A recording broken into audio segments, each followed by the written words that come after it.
Well, good evening, everyone. So glad that you were able to make it in this evening. We have a great subject to have a conversation about. I presented to you a couple of weeks ago two study skills that you could put in your repertoire in order to help you to advance in gaining and achieving your goal. So today, we have three successful habits for test prep success.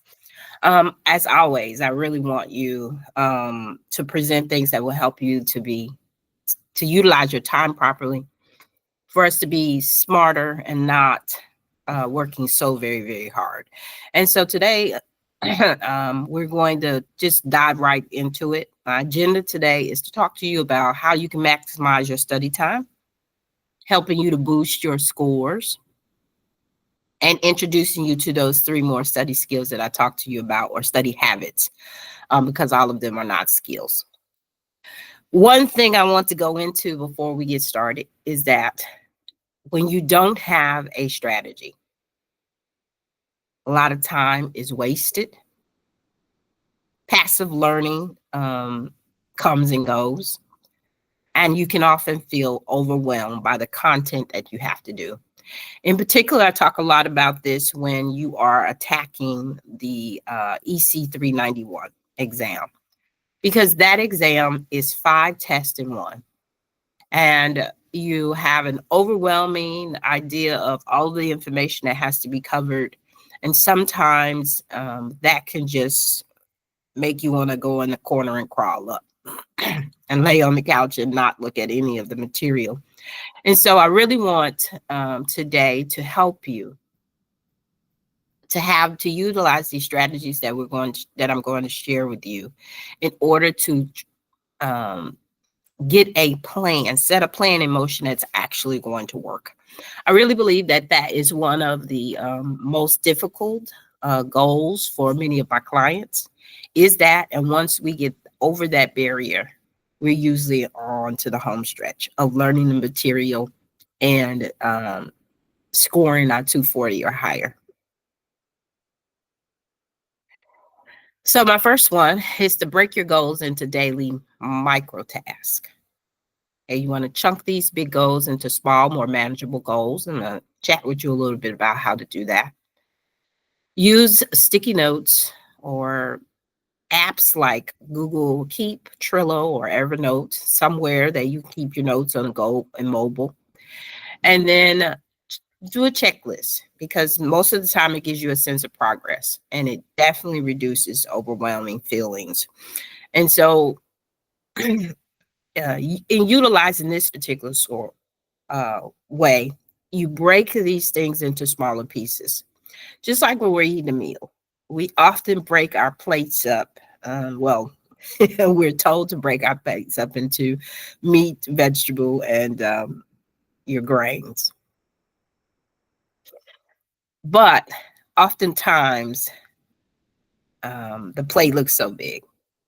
It looks like way too much going on. But if I just start with one small part, by the end of the time that I'm done, the plate is clean.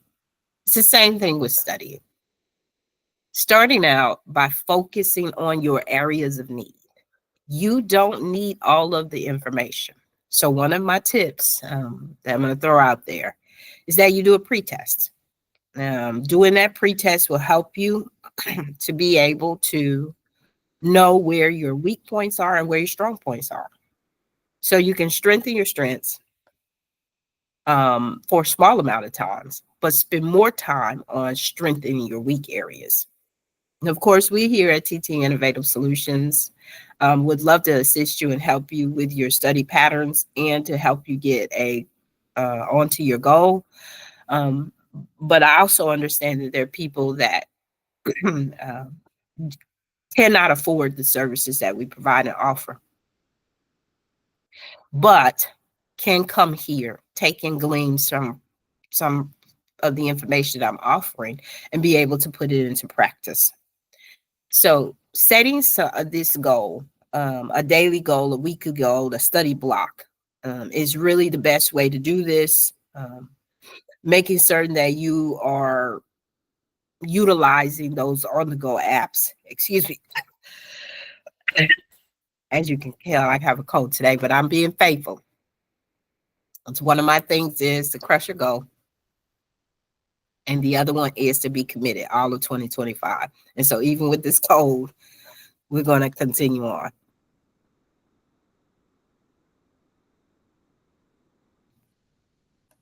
Making a checklist gives you a sense of progress.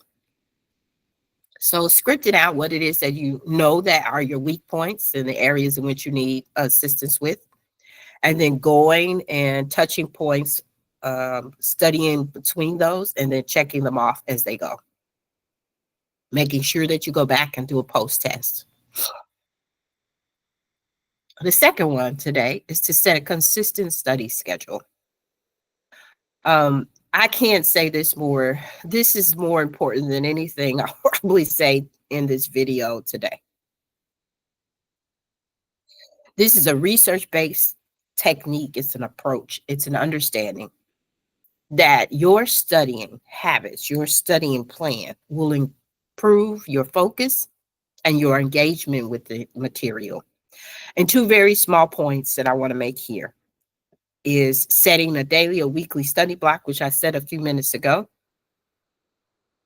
and then anchoring it with a time or a trigger. I'm actually going to share with you and show you what I mean with that in just a few moments.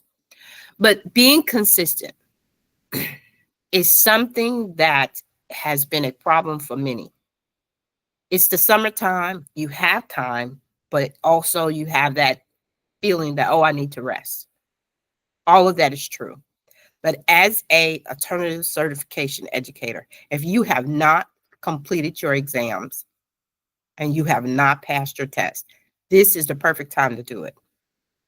The school year comes and it's packed full of all kinds of things that will take away your attention and steal your time, and sometimes make you feel like you're all over the place. This is the perfect time to load up and lock in. Today, on this video, it is June the 2nd, and I am challenging you for the entire month of June to be prepared to put in study time, your study approach, and go after it so that by July, you take this test and you pass it and you're done. Then you can make the plans that you need for the rest of your perceived career, whatever time it is or how many years it is that you want to continue on. But setting a consistent study schedule is important.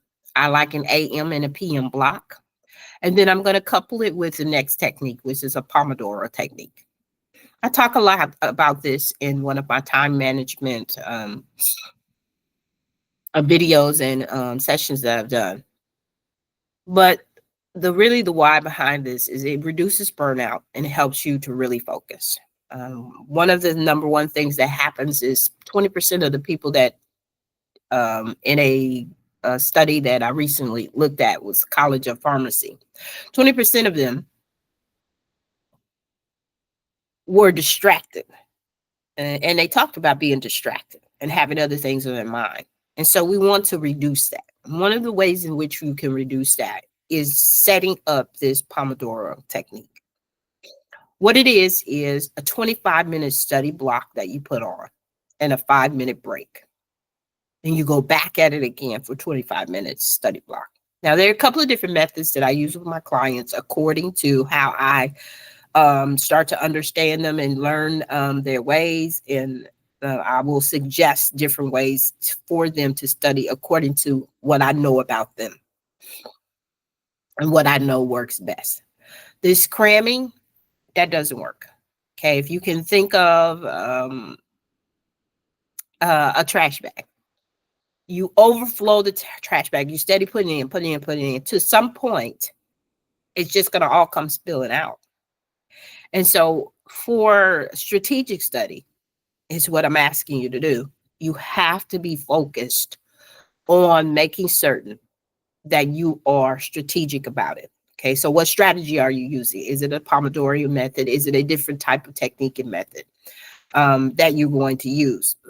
But this one, if I'm utilizing it properly will continue to give me the understanding that I've spent some valuable time studying over the material that I need, and also um, soaking it in. Because the more that it becomes a part of you, the more likely when you are taking the test, you will have a great recall. At some point during our YouTube time together, I will be sure to talk to you about strictly test taking strategies. But for right now, this is a technique to use as you study. And so I wanted to challenge you, and I don't see that I have that particular one up, but I want to challenge you. I want to challenge you, and here's my timer. I started using the method myself, but I want to challenge you to try it this week. Um, do 2 rounds of it. Take a competency and then do 2 rounds of that competency. And I see that I did not include this in my presentation, but I want to make sure that I share with you. So let's see if I can. No, I'm going to choose just to talk through it with you, and then I will add it on at some time later. If you focus on one competency, remember I talked to you about finding out what your weak area is. Take that competency, use this Pomodorian technique, and complete 2 rounds of this study strategy. 25 minutes, 5-minute break. 25 minutes, 5-minute break. Implement this particular strategy of focusing only on that particular competency. And then please share how well this strategy worked out for you if you decide to utilize it. That's my challenge for you this week. It's for you to take this skill, not just listen to me here on the session tonight, but take it and implement these strategies. Sit down, make a plan for your studying habits, suggestion AM and PM schedule, and then do 2 rounds of the Pomodoro technique. And if you're going to do the AM and the PM schedule, do 2 rounds in the morning, 2 rounds in the evening. That gives you a full 100 minutes of studying in that one day on something that you need. As always, my name is Tamara Gibson. I'm the owner of TT Innovative Solutions. I'm here to present to you and to help you to get past the hurdles of not feeling prepared to take the exam, and to give you what you need. We can be found on ttinnovate.com. You can send us an email at info@ttinnovate.com and all of the platforms at TT Innovate. We are here full force to assist you and to help you to be able to pass your exam. And we specialize in several exams, that being the PPR 160, Special Education 161, and 391 exam, which I told you before is 5 tests in 1. And we also assist with 293, which is something I'll be talking about in the coming future. But applying these techniques that we talked about today will help you to be able to have a strategic plan, a study habit, and put it into practice so that it's not feeling so much like a chore or that you're feeling overwhelmed. It's too much to bite off and too much to do. But these techniques work. I use them with my clients all the time. And just last week, I talked to you. I said that I had a client that was taking her test, and I'd be able to come back and report to you whether she passed. She did. She is PPR completion. She has one more exam to take and in order to be certified. And just like her, you have the opportunity as well. Again, I'll put in the notes below how you can join our Facebook group. I often drop free material and course information, even some of my live training that I have not released in my online courses, to be able to assist you. because again, we are here to teach, train, innovate, and provide solutions. And our solution is to help you to get some good studying habits and practices, build up your weak areas of content information, and continue to present the pedagogy to you in order for you to be successful. All right, everyone, have a great day. I'll see you again soon, next Monday. Looking forward to talking to you more about ways in which you can put in strategic study practices, and thinking more about the test prep strategies or the test taking strategies as well. All right. I'll see you again soon. Good night.